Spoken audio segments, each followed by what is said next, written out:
하나님께서 코리아교를 세우신 27년 동안 주로 말씀하신 것이 제3의 교회를 세우기 위한 신학적인 메시지를 지금까지 주셨죠. 그러니까 14만 4천의 하나님의 종들을 세우는 일들, 어떻게 하면 이기는 자가 되는 것인가, 그리고 창조로부터 종말에까지 삼위일체 하나님의 그런 경륜들, 삼위적 계시, 삼위일체에 관한 여러 가지들, 아마 어린아이들, 청소년, 청년, 장년들을 향해서 이야기를 전했기 때문에 굉장히 여러분들에게 이해하기도 힘들고 받아들이기 힘들었지만 그래도 여러분들 견디고 지금까지 살아남으신 것에 참 감사를 드려요. 그러다 보니까 여러분이 아신 것처럼 신의 같은 어린이 신학자도 나오는 겁니다. 그런데 주님이 이제 올해 들어오면서 말씀을 예수 그리스도의 복음을 듣기를 원하는 사람들, 그리고 이제 초신자들, 그리고 육신에 속한 그리스도인들, 그리고 오늘 말씀드린 것처럼 마음에 상처난 사람들, 육체의 질병을 고쳐야 할 사람들, 영적으로 문제 있는 그런 사람들, 그리고 또 혼적인 그런 문제에 대해서 치유하기 위해서 하나님이 그런 부분에 대해서 말씀을 하시고, 아마 앞으로는 정치에 관한 거, 경제에 관한 거, 사회, 교육, 그 다음에 이 과학, 의학, 전반적인 실제적인 삶에 대해서 주님이 말씀을 하실 것 같습니다. 아마 그렇게 되면 제가 더욱더 많이 책도 읽고 뉴스도 보고 그리고 연구도 하고 기도도 많이 해야 될 것 같은데, 주님이 이제 전체적으로 이 말씀을 증거하는 방향이 어떻게 하면 우리가 이 땅에서 그리스도인으로 살 것인가, 그리고 또한 복음을 잘 전할 것인가, 그리고 한국 사회를 개혁할 것인가, 실천적인 방향으로 주님 말씀하실 것 같습니다. 우리는 예수 그리스도를 믿고 성령을 받음으로 말미암아 하나님을 아버지라 부르는 새로운 피조물이 되었습니다. 그런데 새로 피조물이 된 우리는 옛 피조물의 흔적이 남아 있습니다. 그렇기 때문에 그것들이 우리로 하여금 병들게 합니다. 하나 물어보겠습니다. 인간의 병이 있는데 그게 몇 종류라고 생각하십니까? 인간에 있는 병 4종류입니다. 몸의 병이 있고요, 혼의 병이 있고, 영의 병이 있고, 마음의 병이 있습니다. 그래, 인간이 이 땅에 살면서 하는 모든 개인적인 불행은 이 4가지 병 때문에 옵니다. 이 4가지 병이란 것은 원인을 말하는 게 아니라 병이 발병하는 자리를 이야기하는 거죠. 이게 몸에서 발생하는 병, 마음에서 발생하는 병, 그 다음에 혼에서 발생하는 병, 영에서 발생하는 병입니다. 오늘 특별히 마음의 병에 만드는 마음의 상처와 그 치유에 대해서 말씀드리려고 합니다. 마음의 상처나 그 치유도 그 원인이 여러 가지가 있지만 오늘은 특별히 사람 때문에 내가 받은 상처, 그걸 어떻게 치유할 것인가에 대해서 말씀을 드리려고 합니다. 믿는 자라도 성화되기 전에는 정도의 차이는 있지만 모두가 마음의 상처를 갖고 삽니다. 마음의 상처는 대부분 과거에 다른 사람과 관계 속에서 만들어질 때가 많습니다. 그러면 우리가 이렇듯 자신의 마음에 생겨난 이 상처를 어떻게 치유할 것인가, 여러분이 가진 태도가 아주 중요합니다. 여러분이 지금까지 살아오시면서 여러분의 믿음을 어디에 두셨습니까? 하나님 중심적입니까? 이웃 중심적입니까? 아니면 여러분 자기 중심적인가? 세상 중심적인가? 사람이 마음의 상처를 입는 것은 자기 중심적이기 때문에 그렇습니다. 그리고 세상적인 가치를 쫓기 때문에 상처를 받게 되는 겁니다. 여러분이 하나님 중심적인 삶을 살게 되고, 그리고 또한 여러분이 이웃을 사랑하는 삶을 살게 되면 상처를 받지 않습니다. 그래서 우리가 가지고 있는 이 마음의 병 또는 마음의 상처는 과거에 우리가 자기 중심적으로 살고 세상 중심적으로 살았기 때문에 생겨난 것입니다. 막달라 마리아 같은 창녀, 마테오와 같은 외국적인 세리, 주님을 3번 부인한 베드로, 강도짓을 하다 십자가에 못 박힌 그러한 강도들, 이러한 모든 사람들은 성경에서 언급한 사람들인데 그들은 주님의 용서를 경험함으로 말미암아 놀랍게 그의 삶이 바뀌었을 뿐만 아니라 이제는 주님이 요구하는 대로 하나님을 사랑하고 이웃을 사랑한 사람들이란 것을 우리는 알 수가 있습니다. 여러분, 하나님의 사랑 바울이 예수 믿는 사람을 잡아 죽이고 핍박을 하다가 다메섹에서 주님을 만났습니다. 그래서 그가 복음을 전하는 가운데 수없이 감옥에도 들어가고 그리고 매도 맞고 그리고 수많은 사람들로부터 린치를 당함에도 불구하고 그들을 미워했다는 이야기가 있습니까? 없습니다. 그것 때문에 상처받았다는 이야기도 없습니다. 도리어 그들을 불쌍히 여기고 어찌하든지 한 사람을 구원하기 위해서 그가 일생을 바쳤습니다. 여러분, 그러면 바울은요, 예수를 믿기 전에 마음에 상처가 없었을까요? 있었을 겁니다. 그렇기 때문에 그가 주님을 만났을 때 회심할 수 있는 계기가 되었다고 저는 생각을 합니다. 그것 중에 하나가 뭐냐? 그가 율법대로 다 살았는데 끊임없이 자기 안에 탐욕이 올라오는 것에 대한 절망감 속에 그가 고민하다가 부활한 주님을 만나고 나서 그가 완전히 회심했고, 그가 변화된 연후에는 자신을 그렇게 핍박하는 사람들, 저는 자신을 향해서 조롱하는 사람을 긍휼히 여기고 예수 그리스도의 용서의 복음, 화해의 복음을 전했다고 저는 확신을 합니다. 그리스도인은 하나님 아버지께서 우리에게 주신 새로운 생명을 받아서 새로운 비전으로 사는, 성령과 더불어 살아가는 사람들입니다. 그런데 주님은 그리스도인이 어떤 상처를 가지고 있든지 모두 고치실 수 있습니다. 주님이 자신을 고칠 수 있다고 믿고 순종하는 사람들은 다 고칩니다. 그런데 문제는 주님이 나의 병을 고칠 수 없다고 생각을 해버리기 때문에 고칠 수 없다, 그 이야기입니다. 예수님이 모든 인류와 만물을 구속하기 위해 십자가에 죽으셨지만 이 땅에서 구원받은 사람은 어떤 사람이 구원받습니까? 자신이 죄인이라고 인정하고 예수 그리스도가 나를 위해 십자가에 죽고 부활했다는 걸 믿는 사람만이 구원받습니다. 똑같이 그렇습니다. 예수를 믿지만 마음의 상처를 받고 사는 수많은 그리스도인들이 그를 치유하는 길은 주님이 나의 모든 마음의 상처를 치유하는 분이라는 걸 믿고 그분의 인도하심을 따라서 여러분이 순종하면 모든 마음의 상처는 치유되는 것입니다. 수많은 신경정신과 의사나 심리치료자들 그리고 치유 사역자들이 한결같이 하는 말이 있습니다. 사람의 마음의 상처는 남을 용서하면서부터 증상이 하나씩 사라지기 시작하더라, 그렇게 이야기하는 겁니다. 믿는 자도 마음의 상처를 가지고 삽니다. 그런데 그 사람이 자신을 용서하고 이웃을 사랑하고 하나님에 대해서 그가 정말 진실로 사랑하게 될 때 마음의 벽이 허물어지면서 예전에 꿈도 꾸지 못한 모든 마음의 질병이 사라지더라고 성경은 말하고 있고 교회사는 말하고 있는 겁니다. 사랑하는 형제 자매 여러분, 여러분 안에 있는 크고 작은 마음의 벽 그대로 두고 사시렵니까? 예수를 믿어 하나님의 자녀가 된 자들 아니겠습니까? 그렇다면 고리학교에 있는 모든 사람들은 어린아이부터 어린이까지 마음의 모든 상처가 치유되므로 건강한 그리스도인, 거룩한 그리스도인, 온전한 그리스도인이 되시길 바랍니다. 여러분, 오늘 말씀의 제목 그대로입니다. 여러분, 제목 한번 같이 읽으시겠습니까? 시작. 마음의 상처는 상처 준 자를 용서하면 치유된다. 여러분, 이야기 딱 듣는 순간 어떤 생각이 듭니까? 말은 좋다. 그런데 어떻게 나에게 상처 준 자를 용서할 수 있냐? 이게 문제 아닙니까? 아무리 저 말이 좋다 할지라도 내게 상처를 준 자를 내가 용서 못하겠는데 어떻게 하느냐? 그 길에 대해서 오늘 말씀드리려고 합니다. 첫 번째는 마음의 상처를 치유하려면 마음에 상처 준 사건을 하나님의 관점에서 바라봐야 합니다. 여러분의 마음의 상처를 여러분의 시각, 인간의 시각에서 바라보는 한 절대로 완벽하게 해결되지 않습니다.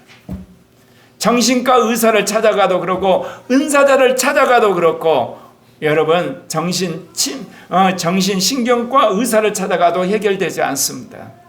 왜냐하면 하나님이 우리에게 마음의 상처가 나도록 허락하신 뜻은 하나님을 찾도록 만들기 위한 수단이라는 사실이에요. 그렇기 때문에 우리는 마음의 상처를 바라보면서 이거를 하나님의 관점으로 바라봐야만 비로소 근본적인 치유가 시작된다, 그 이야기입니다. 한 사람은 자신이 겪은 사건을 통해서 하나님이 자신에게 하신 음성을 듣고 주님과 더 가까워집니다. 또 한 사람은 자신이 겪은 사건으로 인하여 하나님을 원망하고 주님과 더 멀어집니다. 특별히 우리에게 가장 큰 쇼크가 뭡니까? 함께 생활했던 주변에 사랑하는 사람이 갑자기 죽었을 때 우리가 얼마나 당황합니까? 그런데 그런 사건을 겪었을 때 믿는 사람의 두 가지 반응이 있습니다. 한 사람은 사람이 살고 죽으면 하나님의 주권에 매인바된 것, 하나님이 내 사랑하는 사람을 데려갔지만 거기에는 무슨 뜻이 있겠지, 그러면서 죽음 앞에서 숙연해지면서 남은 생을 정말 주님을 위해 살고 이 땅에 정말 이웃을 사랑하며 살아야 되겠다는 부활의 소망으로 활활 타오르게 됩니다. 그러나 믿음이 연약한 사람은 어떻습니까? 어떻게 내 남편을 데려갈 수 있단 말입니까? 어떻게 내 아들을 데려갑니까? 어떻게 내 아내를 데려갑니까? 아니, 어떻게 내 딸을 그렇게 데려갈 수 있습니까? 하나님 살아계시는 겁니까? 하나님을 향해서 반항을 합니다. 그리고 거꾸로 주님과의 관계에 멀어집니다. 똑같은 사건인데 그 사건을 보는 시각이 이렇듯 다르다, 그 이야기입니다. 여러분의 마음의 상처를 보는 시각도 마찬가지입니다. 여러분의 마음의 시장을 여러분의 입장에서 여러분이 겪고 온 이날까지 겪는 수많은 어려움 속에서 그를 바라보게 되면 영원히 그 함정에서 빠져나오지 못합니다. 여러분이 그것을 이제 해결하려면 하나님이 나에게 이 마음의 상처를 허락하신 뜻을 분명히 알고 그를 깨닫게 될 때 비로소 치유가 시작된다, 그 이야기입니다. 형제 외국에 노예로 팔려간 요셉의 이야기는 요셉이 자신이 노예로 팔려간 사건이 하나님의 관점에서 해석되었다는 것입니다. 여러분, 형들이 자신을 노예로 팔아버렸고 그리고 자기가 목숨을 다해서 섬겼던 그 경호실장의 아내가 자기를 모함해서 감옥에 집어넣어버렸습니다. 어떻게 인간의 힘으로 또는 그의 경험으로 봤을 때 용서할 수가 있겠습니까? 그런데 요셉은 성령 안에서 하나님의 음성을 듣는 사람이었습니다. 어떻게 해서 나에게 이런 사건이 일어났는가? 그랬을 때 주님이 그에게 분명히 그 이유를 가르쳐 주셨다는 겁니다. 여기서 이야기하는 것은 뭐냐? 요셉을 하나님이 연단하기 위해서가 아닙니다. 여러분, 가나안 땅에 살고 있던 그야말로 가난한 목축업을 하는 야곱의 아들이 어떻게 애굽의 총리가 될 수 있겠습니까? 그 길은 노예로 팔리는 길 외에는 길이 없습니다. 그리고 나중에 그가 정치범들이 그야말로 갇혀서 영원히 나오지 못할 만한 정치범 수용소, 곧 왕의 감옥에 갇혀야만 결국 왕과 접촉이 되고 마지막 총리가 되는 길이 열리는 겁니다. 여러분 인생 가운데 여러분이 실수를 했던, 아니면 여러분이 어떤 악한 짓을 해서 결국 여러분이 말할 수 없는 고통 가운데 있을 때도 있습니다. 그런데 하나님은 그것마저도 선하게 바꿔서 여러분을 쓰실 수 있는 수단이라고 여러분 잘 안 믿어지시죠?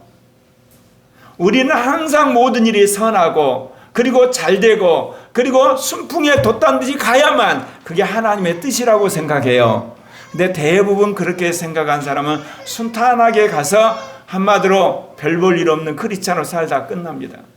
그런데 여러분에게 정말 상상 못할 엄청난 시련과 모함과 고통 속에서 여러분이 죽을 것 같은 함정에 빠질 때 오히려 여러분 어떻게 생각하냐면 하나님은 나를 이곳에서 끄집어내어서 놀랍게 쓰실 거다 믿으셔야 되는 겁니다.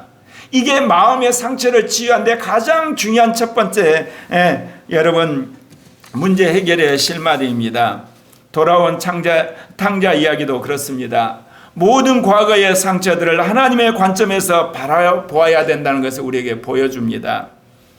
아버지는 지난 날을 떠올리면서 눈앞에 있는 작은 아들을 바라보면서 그래, 우리 아들이 참 많이 자랐구나, 성숙해졌구나, 집을 떠났다 돌아왔으니 이제 그동안 경험하지 못한 것들을 다 경험하고 왔으니 이제 이 가문을 이어서 나름대로 믿음의 자녀로서 뭔가 한 몫을 하겠구나, 그렇게 생각해서 살찐솥을 잡고 잔치를 벌입니다. 그러나 여러분, 돌아온 동생을 바라보는 형은 어떻습니까? 철저하게 자기 중심적으로 생각합니다. 동생이 오므로 혹시나 내 유산이 한마디로 두 개로 나눠지지 않을 건가? 그리고 나는 이렇게 썩 빠지게 고생했는데 잔치 한번 안 벌려주더니 그렇게 동생이 문제 일으키고 가서 재산 다 탕겨놓았는데 아버지는 도리어 잔치를 하다니, 이렇게 생각하는 것 아니겠습니까?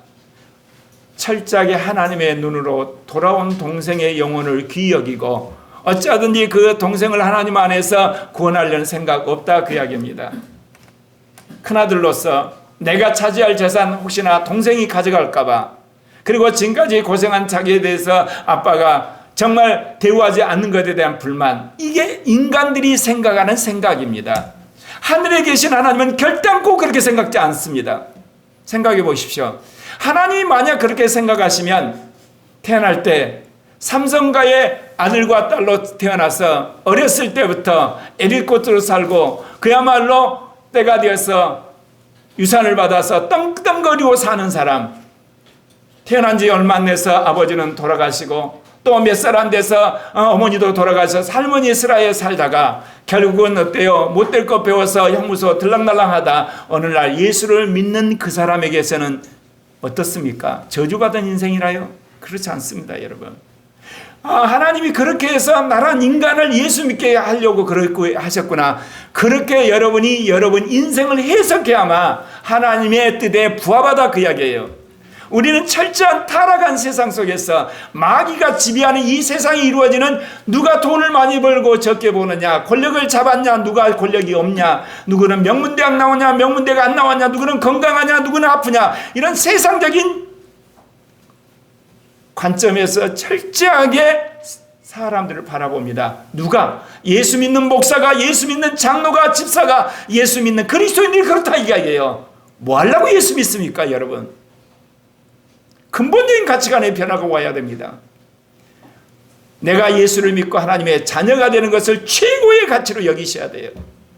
그렇다면 내가 당하고 있는 마음의 상처 또는 하나님의 무슨 뜻이 있겠지, 그러면서 하나님의 눈으로 바라보게 될 때 여러분 치유가 시작된다, 그 이야기입니다. 예. 하나님의 뜻을 모르면 계속해서 그 마음의 상처를 가슴에 안고 고생하면서 계속 가는 거예요. 예. 내가 늘 그런 이야기 하잖아요. 요즘에 와서 새벽 설교 때 내가 성령 받는데 평신도였을 때도 물론이고, 내가 목사 다니면서 내가 끊임없이 내가 고통받은 게 뭐냐, 기존의 목회가 나의 유혹이었다. 기존의 신학이 나의 유혹이었고, 기존의 선교가 나의 유혹이었고, 기존의 운동이 나의 유혹이었다. 오직 성령이 원하시는 그 길만을 쫓아오는 길이 고난의 길이었다. 어느 누가 이 길을 알겠습니까? 예. 제가 어떨 때 제일 얼굴이 화끈거리냐면요, 제가 열심히 집사였을 때 봉사했던 머릿들 교회 장로님이나 권사님들, 그분들이 저한테 그때 목회 잘 하시죠? 교회 부흥됐죠? 뭐라고 이야기를 할지, 패러다임이 다른데 내가 뭐라고 이야기를 합니까? 그저 네 하고 끝나죠. 네, 그분들은 그 당시 내가 열심히 성령 충만하고 전도 열심히 하고 말씀 잘 가르치고 그리고 이게 능력이 있으니까 목회 잘할 거라고 생각하시죠. 그분이 생각하는 목회란 게 뭐겠습니까? 열심히 복음 전해서 수많은 사람들을 전도해서 교회 건물 짓고, 그리고 또 어때요? 열심히 일함으로 노예에서 노예장 되고, 그리고 총에서 일하고 매스캠에 나오고, 말하자면 그게 성공 아니겠어요? 그런데 주님은 저를 그렇게 인도하지 않으셨어요. 그리고 고리학교를 그렇게 인도하지 않으셨어요. 하나님 고리학교를 이기는 자의 교회고 첫째 부활에 참여한 교회로 부르셨단 말입니다.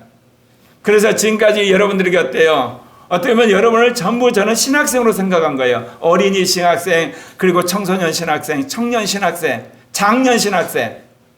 그런데 주님이 이제 신학이 정립이 되고, 그리고 영성이 체계가 잡혀지고 전략이 세워지고 리더십이 세워지니까 이제는 예수를 믿어야 할 사람들, 초신자들, 육신에 속한 크리스찬들, 마음에 상처받은 사람들, 질병에 고통받는 사람들, 영적으로 문제 있는 사람들을 위한 말씀으로 주님이 전환하신 것을 제가 보게 됩니다. 저를 향한 하나님의 뜻을 제 입장에서 해석한 거예요. 성령이. 여러분도 마찬가지예요. 여러분들이 다른 교회 그리스도인과 비교해서 여러분의 정체성을 삼게 되면 여러분들은 혼돈 속에 들어오세요. 고리아 교회에서 전한 이기는 자의 말씀, 첫째 부활의 말씀, 그리고 삼위적 계시, 오죽음 오신세, 그야말로 그런 말씀 안에서 여러분 인생을 여러분 설계를 하고 그런 관점에서 영의 음성을 들으셔야만 여러분의 인생이 활짝 펴진다 그 이야기입니다. 그러지 않으면 여러분 계속 여러분이 헷갈리는 거예요. 네.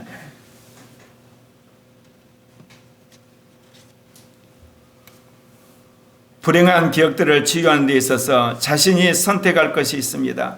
그것은 지난 과거의 상태를 자기 중심적인 행동으로 계속 갈 것인가, 아니면 이제는 성령이 주시는 사랑 안에서 치유할 것인가 자기가 결정하셔야 돼요. 우리가 하나님의 은혜를 오해를 해요. 뭐를 오해하느냐면 하나님의 은혜로 말미암아 자리에 앉아서 저절로 모든 것이 이루어진다고 생각하나, 그렇지 않습니다, 여러분. 하나님이 분명히 인간을 창조하셨어요. 창조하셨으면 인간이 열매를 따먹어야 돼요. 음식을 먹어야 돼요. 그리고 주님이 에덴 동산에 주님 명령을 하셨어요. 선악과는 따먹지 말라고. 하나님이 하시는 일이 있고 인간이 하는 일이 명확하게 있어요. 하나님 은혜를 주셨다는 이야기는 그 은혜로 말미암아 인간이 할 일을 명령하시는 거예요. 에덴 동산에서 뭐를 명령했나요? 선악과는 따먹지 말라고 그랬어요. 출애굽한 이스라엘 백성에는 뭐를 명했나요? 절대로 우상 숭배하고 거짓 신 섬기지 말고 그리고 망령된 짓 하지 말라고 명령을 했어요. 하나님이 이스라엘을 애굽에서 탈출시킬 때는 강권적으로 10번의 기적을 행해가지고 끄집어내신 거잖아요. 여러분도 마찬가지예요.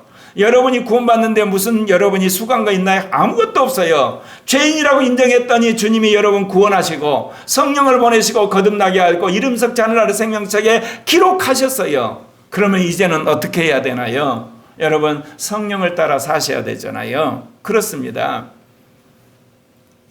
하나님이 우리 속에서 행하시는 그 모든 일은 실은 먼저 은혜를 주셔서 그 일을 행할 수 있도록 하시는 거예요.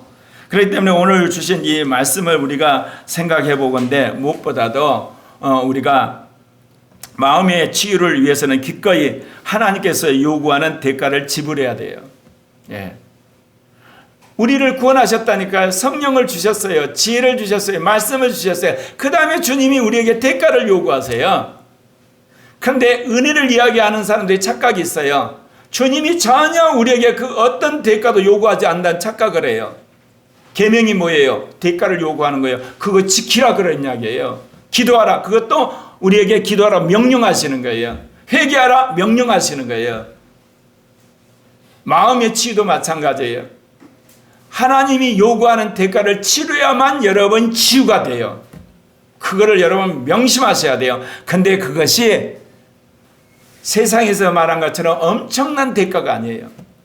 예수 그리스도가 가신 그 길을 따라서 여러분이 믿음으로 따라오면 치유가 되는 거예요.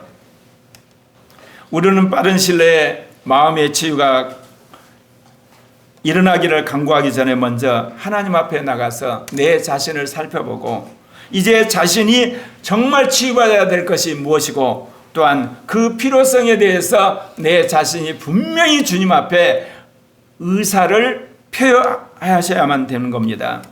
에베소 2장 10절에 이런 말씀이 있습니다. 우리는 그의 만드신 바라 그리스도 예수 안에서 선한 일을 위하여 지심을 받은 자니 이 일은 하나님이 전에 예비하사 우리로 그 가운데서 행하게 하려 하심이라. 예수님이 우리를 구원하셨어요. 뭐 하려고요? 선한 일을 하도록 만드셨어요. 그런데 내가 지금 마음의 상처를 받아서 악한 짓을 하고 있단 말입니다. 죄도 짓고 있어요. 육신적으로 살고 있어요. 열등감에 빠져 있어요. 그리고 내가 늘 우울증에 빠져 있어요. 남 비난하고 있어요. 어떻게 선한 일을 할 수 있느냐 그 이야기입니다. 분명히 주님은 우리는 선한 일을 위해서 새 창조했다고 말했어요. 그렇다면 틀림없이 주님이 우리의 마음의 상처를 다 치유하신다 그 이야기입니다. 마음의 상처가 있는데 육신에 여러 가지 병이 있는데 혼에 이제 여러 가지 질고가 있는데 영적으로 문제가 있는데 주님이 너 선한 일을 하라고 하시겠습니까? 주님이 이 모든 것을 치유하시는 분이라는 걸 믿으시기를 바랍니다. 나는 선한 일을 위해서 새롭게 창조된 자다.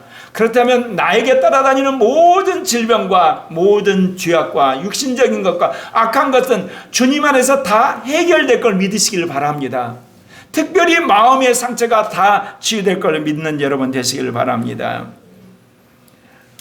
우리가 하나님께 치료를 구할 때 우리는 마음의 상처와 같은 조그만 문제를 해결하는데 여러분 집착해서는 안 됩니다. 나는 하나님의 완전한 작품으로서 전체를 바라보아야만 한다 그 이야기입니다. 우리가 그렇습니다. 내가 사업이 안 됩니다. 그러면 우리는 그저 어때요? 사업 잘 되게 해달라고만 기도합니다. 내가 아픕니다. 주님 나 좀 낫게 해달라고 기도합니다. 시험에 떨어졌으면 주님 합격해 해달라고만 기도해요. 하나님 우리 인생을 그렇게 보시나요? 절대로는 그렇게 보시는 게 아니에요. 하나님은 여러분 태어나서부터 여러분이 이 땅 하지갈까지 여러분 인생 전체를 바라보시면서 병든 거, 시험 보는 거, 직장 생활하는 거, 교회 다니는 거, 결혼하는 것을 보시는 거예요. 이게 하나님의 주권이에요. 이게 하나님의 전체적인 섭리예요. 근데 우리는 그저 그 문제 하나 해결하려고 그런 거예요. 이게 극단적일 때 번영실학이라고 그러잖아요. 예수 믿고 나서 이 땅에 잘 되는 거 하나님은 그렇게 보시잖아요. 그거는 인간이 만든 한마디로 접디 좁은 신학이에요. 틀린 건 아닌데 하나님 별로 기뻐하지 않아요. 제가 지난 세월 동안 하나님의 온전한 신학을 이게 추구하면서 제가 그렇게 느낀 게 있었어요. 왜 크리스찬들은 자기 부딪힌 문제에 그렇게 골몰하고 그 문제가 해결되고 나면 다시 육신적으로 갈까? 이제야 해답을 알았어요. 결국은 우리가 성경에 있는 성경 구절 하나를 자기 중심적으로 해석한다는 거죠. 세상적으로 해석하는 거예요. 그 성경에 일어난 사건 하나, 나에게 일어나는 사건 하나를 볼 때 인생 전체적으로 조망하셔야 돼요. 예컨대 여러분 생각해 보세요. 크리스찬이에요. 크리스찬 중에 어떤 사람은 명문대학을 갔어요. 크리스찬 중에 어떤 사람은 흔히들 말하면 삼류대학 갔어요. 그러면 이 명문대학 간 사람은 하나님이 정말 축복한 사람이고 삼류대학 간 사람은 인생 쓰레기처럼 취급하시나요? 안 그렇다 그 이야기입니다 여러분. 그거는 세상의 질서일 뿐이에요. 세상에서 불유명을 좀 얻었을 뿐이에요.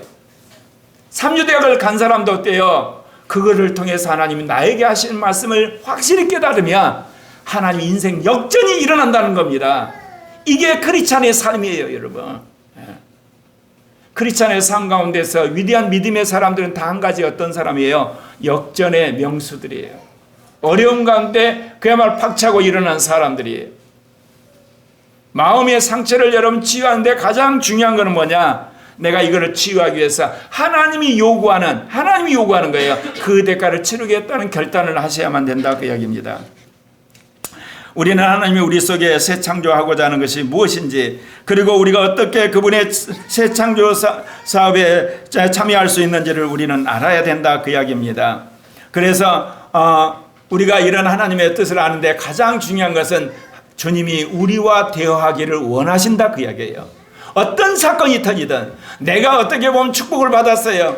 그야말로 하나님의 놀라운 물질의 축복을 받았어요. 승진을 했어요. 그리고 내가 좋은 대학에 들어갔어요. 내가 그야말로 관직에 나갔어요. 내가 유명한 매스컴을 탔대. 그때도 마찬가지고 내가 죽을 병에 걸렸어요. 내 사업이 망했어요. 내가 예를 들면 사랑하는 사람들하고 사별을 했어요. 그럴 때도 주님은 대화하기를 원하시는 거예요.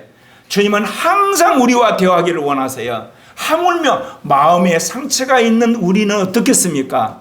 그 문제 해결하라고 주님한테 가야 되는 건 아니겠습니까? 근데 주님은 그 문제만 모르시는 게 아니라 그 문제를 통해 내 인생 전체를 한마디로 스캔하시고 계획하신다 그 이야기입니다. 우리가 주님의 관점에서 보면 우리는 주님과 관계 속에서 우리의 상처를 치유하는 일을 발견하게 되는 겁니다. 어떤 사람이요 자기 의심 많은 걸 고쳐달라고 기도해요. 사실은요 자기 왜 의심 많은 것을 여러분 기도하나요? 자신이 믿지 못해가지고 수없이 낭패 본 것이 너무 속상해서, 또 내가 믿지 못한 게 알려져서 사람들로 또 비난받을까 그것 때문에 구하는 거예요. 근본적으로 어때요? 내가 하나님의 주권을 믿지 못하고 내 머릿속에서 가만히 살다가 결국은 낭패 본 것을 해결해야 되는 거예요.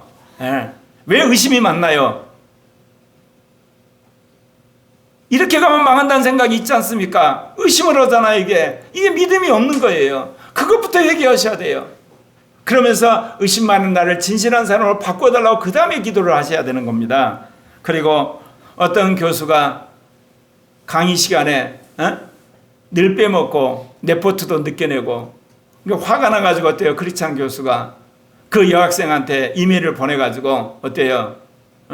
이러면 너 과락이다. 그렇게 메일을 쓰려고 했을 때 생각을 해봐야 돼요. 자기가 크리스찬 교수란 걸 알잖아요. 그 학생이. 그랬을 때 그 학생이 그렇게 교수가 그런 행위를 했을 때 과연 크리스찬 교수답다고 생각할까요? 우리가 매사에 내가 크리스찬으로서 어떻게 해야 될 건가를 돌아봐야 돼요.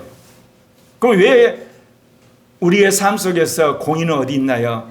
공의를 행함에 있어서 상대방의 마음에 상처를 주면 안 된다 그 이야기예요. 상처를 주는 것이 아니라 설득을 시키고 이해를 시켜서 공의를 집행해야 되는 거예요. 우리가 주님의 마음에 길을 열고 다가오면 주님은 치유하고자 원하는 것이 무엇인지 말씀을 해 주시는 겁니다. 치료자는 주님이세요.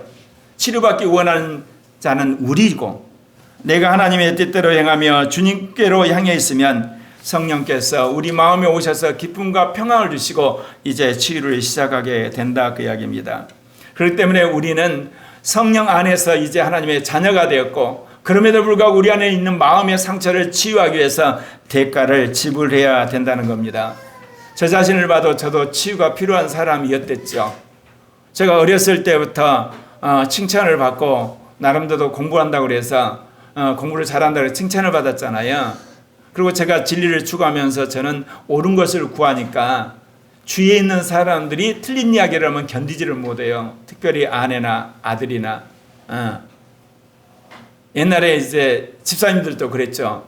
근데 지나고 보니까 그래요. 내가 열심히 연구하고 내가 전공한 것만 옳은 거고 그러지 않은 건 틀린 거야.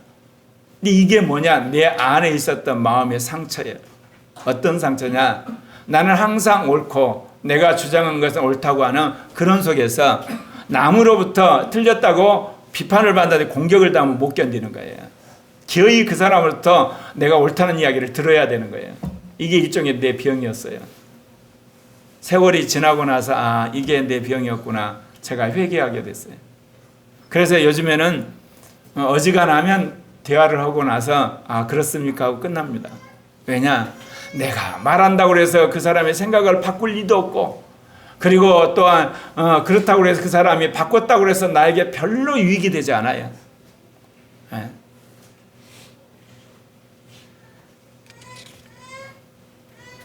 여러분, 성경에 보면 혈루증을 앓은 여인이 예수님 옷자락을 만지면서 나음을 받았잖아요.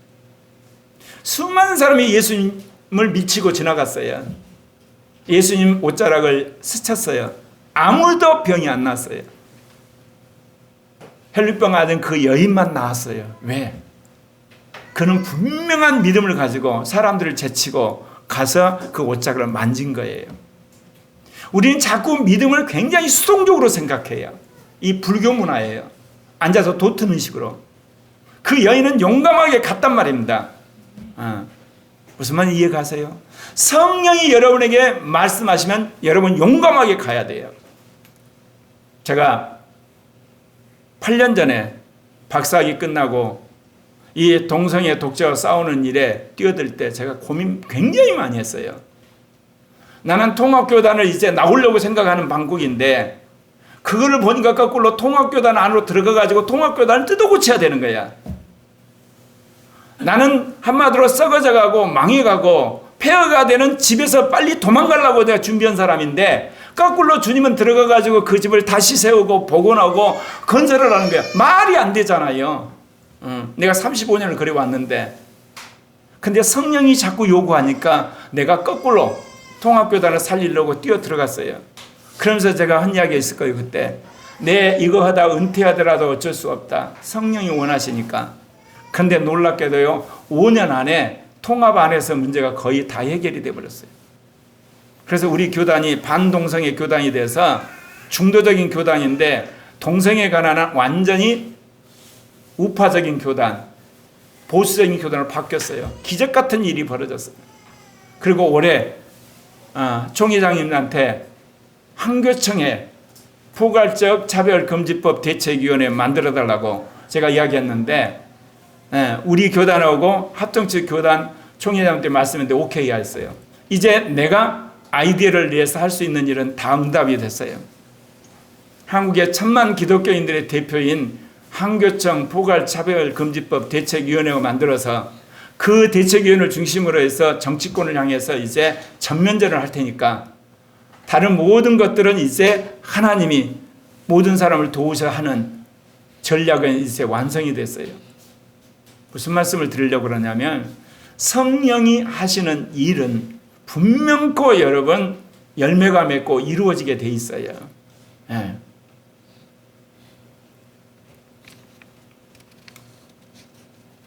탕자 이야기도 그래요. 탕자가 올 때 그래요. 내가 종으로 취급을 받더라도 아버지 집에 가야 되겠다 해서 돌아서서 아버지 집으로 왔기 때문에 그는 아버지로부터 환영을 받고 아들 대우를 받은 거예요. 그래서 여러분이 그 말씀 보면 그래요. 누가복음 15장 18절 19절 내가 일어나 아버지께로 가서 이르기를 아버지 내가 하늘과 아버지께 죄를 지었사오니 지금부터는 아버지 아들이라 일컬음을 감당하지 못하겠나이다. 나를 품꾼의 하나로 보소서 하리라 하고 일어나서 왔다 그랬어요. 여러분 신앙은 하나님 안에서 하나님의 은혜 안에서 성령 안에서 적극적인 거예요. 소극적인 게 아니에요. 만약에 제가요 물리학을 53년 만에 이제 특수 상대성과 절대성을 완성을 했는데 얼마나 많은 세월이에요. 도중에 포기하고 싶은 것도 얼마나 내 안에 왔는지 몰라요. 하다 보면 하나하나 물어볼 때마다 내가 전공을 안 해가지고 고생 많이 하고 구박 많이 당하고 그리고 사람들을 쫑긋당하고 근데 왜 했냐? 안에서 성령이 하라고 해서 이거를 해야만 제2종교개혁의 중요한 지팡이가 되고 그것이 센세이션을 일으키는 도구가 되니까. 또 하나는 뭐냐? 현대 물리학의 패러다임을 기초를 흔들어 놔야 되니까. 마음의 상처를 치유하는 데도 그래요. 과감히 여러분이 주님 앞에 나오셔야만 돼요. 세 번째, 주님과 현재 마음의 상처에 대해서 대화를 함으로 치유가 시작되는 거예요. 주님과 대화예요. 여러분 안에 말하기 싫은 거 있잖아요. 다시 끄집어내서 여러분 생각하기도 싫은 상처들이 있어요. 미안하지만 그거를 주님 앞에 끄집어내셔야 돼요. 다른 사람한테 끄집어내라는 이야기 아니에요.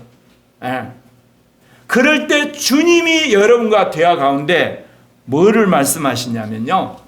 그것 때문에 여러분이 지금 상처받은 원인과 배경에 대해서 쫙 이야기를 하시면서 여러분이 그게 깨달아지면서 치유가 일어나요. 예컨대 사람들 앞에서 큰 소리로 말하는 것을 꺼리는 청년이 있어요. 근데 그 청년 이유를 몰라요. 나는 원래 소극적인 사람 그렇게 치부했어요. 또 어떤 어머니는 자기 아들 때문에 늘 조바심을 내요. 심지어 뭐냐? 자기 집으로 아들 친구들을 초청도 못해요. 근데 이유를 잘 몰라요. 자기가 원래 배운 것도 없고 집안 형편이 능력치 못하는 걸 딱 하고 넘어갔어요.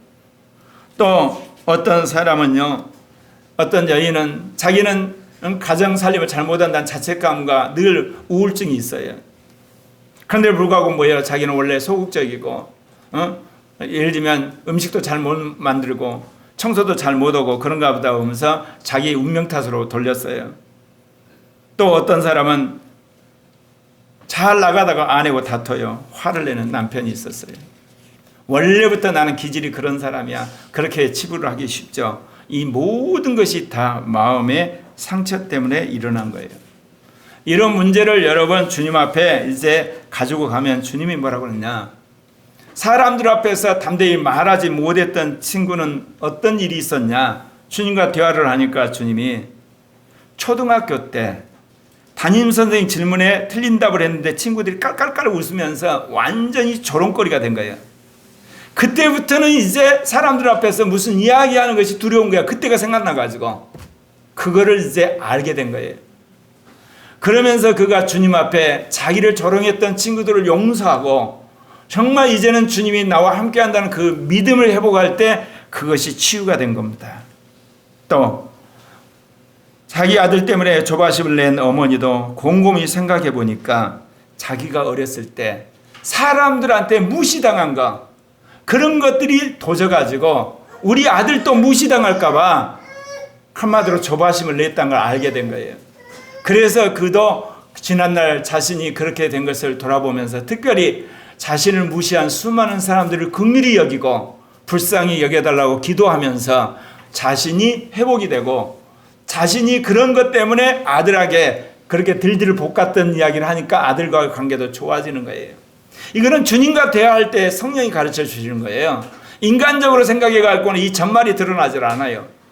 왜? 숨겨져 있기 때문에, 은폐되어 있고 회피되어 있기 때문에. 또 가정일을 제대로 못한 사람이 왜 생각해 보니까 9년 전에 자기가 낙태를 한 거야. 그것 때문에 끊임없이 자기 안에 그게 자책감이 들어가지고 살림에 낙이 없는 거예요. 이유가 다른 데 다 있단 말입니다, 이거를. 그리고 아내와 다투고 신경질하는 사람 보니까 어떠냐. 어렸을 때 자신이 어느 날 따뜻한 날 엄마한테 털옷 벗겨달라는데 엄마가 털옷을 입혀가지고 감기 걸린다고 내보낸 거예요. 친구들이 그걸 보고 완전히 놀려대는 거예요. 계집애같이 생긴 애라고 하면서 인형이라 갖고 놀아오면서 친구들이 왕따를 시킨 거예요. 그러면서 이 사람이 커서 이제 아내한테 자기가 그렇게 거절당할까봐, 그리고 거절당한 기분만 있으면 화를 내는 거예요. 이게 전부 우리 안의 마음의 상처들은 과거에 사람들로 당하는 상처들이 있어요. 근데 이거를 주님 앞에 끄집어내놓고 낱낱이 이야기하다 보면 주님이 그걸 가르쳐 주시면서 그걸 깨닫게 할 때 자기가 과거에 있는 그 마음의 상처를 회개하게 되면 치유가 되면서 현재 마음의 상처가 없어지는 거예요, 여러분. 이게 주님의 놀라운 치유의 방식입니다. 사탄은 종종 우리에게 모든 분노와 슬픔과 걱정과 근심과 같은 감정들을 주님 앞에 토해내는 것에 대해서 하찮은 것으로 여기도록 우리를 한마디로 꼬십니다. 저도 그런 사람이었어요. 아내와 저하고 싸운 게 몇 가지 테마가 있어요. 저는 진리냐 거짓이냐, 아내는 사랑으로 말하느냐 혈기로 말하느냐, 그리고 나는 모든 일에 시간은 피다, 아내는 어려운 삶에 돈이 중요하다, 그리고 저는 거시적인 게 중요하다, 나라가 중요하다, 아내는 그래도 먹고 살아야 될 모든 일에 있어서 할 일은 해야 되지 않냐. 이게 뭐예요, 사실은? 자기 가치관을 주장하는 거거든요. 자기가 옳다는 것. 부부싸움이 대부분 이런 거예요, 믿는 크리스찬들이. 그런데 이게 여러분이 성령 안에서 기도하면서 주님의 음성을 들었더라면 아마 서로 바톤 터치하면서 문제가 해결됐을 건데 그러지 못했어요. 이제 와서는 좀 그게 가능해졌어요. 사랑하는 형제 자매 여러분, 우리가 우리의 마음의 모든 상처를 주님 앞에 내어놓고 여러분 의논하시기를 바랍니다. 그리고 당사자와 더불어서 그 문제를 대화로 풀게 되면 반드시 해결되는 걸 믿으시길 바랍니다. 이제 네 번째는요, 사랑의 영을 따라 상처를 준 사람을 무조건 용서하게 될 때 치료가 됩니다. 여기서 중요한 건 무조건 용서하는 겁니다.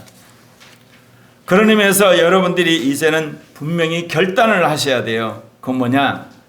내가 그리스도인으로서 주님이 주시는 자유를 선택할 것인가, 아니면 이 마음의 상처를 부여안고 노예로 살 것인가 결단하셔야 돼요. 여러분, 노예로 사는 게 낫나요? 무조건 용서하는 게 낫나요?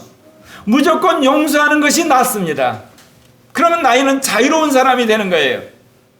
근데 여러분이 가진 상처 때문에 도저히 나는 그를 용서할 수 없어, 그러면 거꾸로 여러분도 상처의 노예로 평생 살다가 마귀의 종노릇하고 그 때문에 죄짓게 되고 그 다음에 우울증 걸리게 되고 여러분 화병 걸리고 그러는 겁니다. 안 그렇습니까? 여기서 여러분이 결정을 하셔야 돼요. 무조건 용서하는 거예요. 상대방이 나를 용서하든 하든 아무 상관없어요. 내가 주님 앞에 용서를 하게 되면 주님은 내 마음의 상처를 치유해 버리시는 거예요. 그 사람의 상처는 그 사람의 몫이에요. 주님이 주시는 자유를 선택한다는 것은 우리 자신을 죄와 고통스러운 기억들에 대해서 죽어지고 주님에 대해 살아있는 자가 되는 걸 말해요. 과거에 그 엄청난 내 마음의 상처에 대해 내가 이제는 죽어버리고 이제 주님 안에 새로운 삶이 된다는 이야기죠. 그게 어떻게 이루어지냐? 내가 가지고 있는 모든 상처를 누구한테 다 까발려요. 주님한테 까발리고 주님한테 다 옮겨 드려버려요. 그리고 나는 거기에 대해서 이제 아닙니까 말게 잊어버리고 주님의 인도하시는 새로운 미래를 향해서 간다, 그 이야기예요. 정신과 의사들이 여러분 치유하는데 가장 기본적인 덕목, 상담자들이 하는 가장 기본적인 원칙, 치유자들이 해야 할 가장 첫 번째 해야 될 것이 뭐예요? 그 사람이 와서 마음껏 이야기하게 하는 거예요. 마음껏 스트레스 풀게 하는 거예요. 그래서 어떤 사람은 스트레스 풀다가 됐어요 그냥 가는 거예요. 그럼 물론 돈은 내놓고 가야 돼요. 왜? 의사가 그 자리에 있었기 때문에. 시간당 얼마. 교회에 상담할 때도 그래요. 내가 요즘 그 미래세대 제자 훈련하는데 주로 질문을 해요. 예전은 어땠냐면요, 지적을 했어요. 근데 지금은 질문하면요, 아이들이 성령 받은 애들이고 나름대로 가치관이 세워졌기 때문에 본인들이 알아서 자기 문제 다 이야기하고 처방까지 다 이야기해요. 근데 그렇게 살 의지가 강하지 않아서 넘어진 것 뿐이지. 네. 뭐를 말하느냐, 여러분, 우리가 미워하는 사람, 상처 준 사람, 원수 같은 사람을 주님의 이름으로 무조건 사랑하시기를 바랍니다. 그런데 문제는 여러분이 이렇게 용서를 한다고 해서 즉각적으로 상처가 사라지지는 않습니다. 왜 그러냐, 여러분이 그 사람을 용서한다는 강도가 마음의 위층에서만 용서하거든요. 근데 그게 나중에 깊어져 가잖아요. 깊어가면 가는 것에 따라 치유도 같이 이루어지는 거예요. 그래서 마음속 깊은 곳에 정말 그 사람을 용서하게 되면 여러분의 상처가 완전히 거덜나는 거예요. 여러분. 제가 그걸 경험했어요. 좋은 비유는 아니지만 아내와의 관계. 아내하고 가치관이 워낙 다르잖아요. 세계관도 다르고 신학관도 다르고 이게 다르잖아요. 그러면서 내가 안에 있는 내 한마디로 잘못된 가치관이 있죠. 왜? 옳고 그름이 중요하다. 근데 아내는 사랑이 중요하다. 사실 어떻게 보면 아내 말이 더 맞잖아요. 왜? 성경에서는 옳고 그름보다 사랑이 더 중요하다고 그랬으니까. 시간이 필요하고 그러지만 사실 먹지 않으면 죽잖아요. 먹는 문제 해결하는 아내가 더 사실 중요하잖아, 따져보면. 나라 이야기하지만 나는 나라에서 일할 일이 별로 없잖아, 지금. 기도나 하지 뭐. 그러니까 열심히 고리학교 부흥시키는 거 아내가 하고 있잖아. 이런 것들을 이제 깨달으면서 내가 자기가 죽어지니까 이제 문제가 해결되는 거예요. 예수님이 용서하신 것과 우리의 용서의 차이가 있어요. 예수님은 너무 쉽게 자기에 대해서 미워하는 사람을 용서하셨어요. 무조건적으로 용서하셨어요. 완벽하게 용서하셨어요. 여러분도 그 예수님 흉내내서 그렇게 한번 해보십시오. 주님이 저를 그렇게 훈련시키신 걸 제가 경험했어요. 그 말씀만 제가 드릴게요. 제가 그랬죠. 나는 성령운동을 41년 동안 해오는데 내 앞에서 이 시대에 성령운동은 끝났다고 하는 목사하고 같이 반동성애 운동을 한다니까요. 같이 연합을 하면 일이 안 되니까. 나는 5.18이 민주화 운동이라고 하는데 5.18은 500명 빨갱이들이 와가지고 한 거라고 내 면전에서 싸운 그 목사하고 내가 다시 가서 화해하고 같이 운동한다니까요.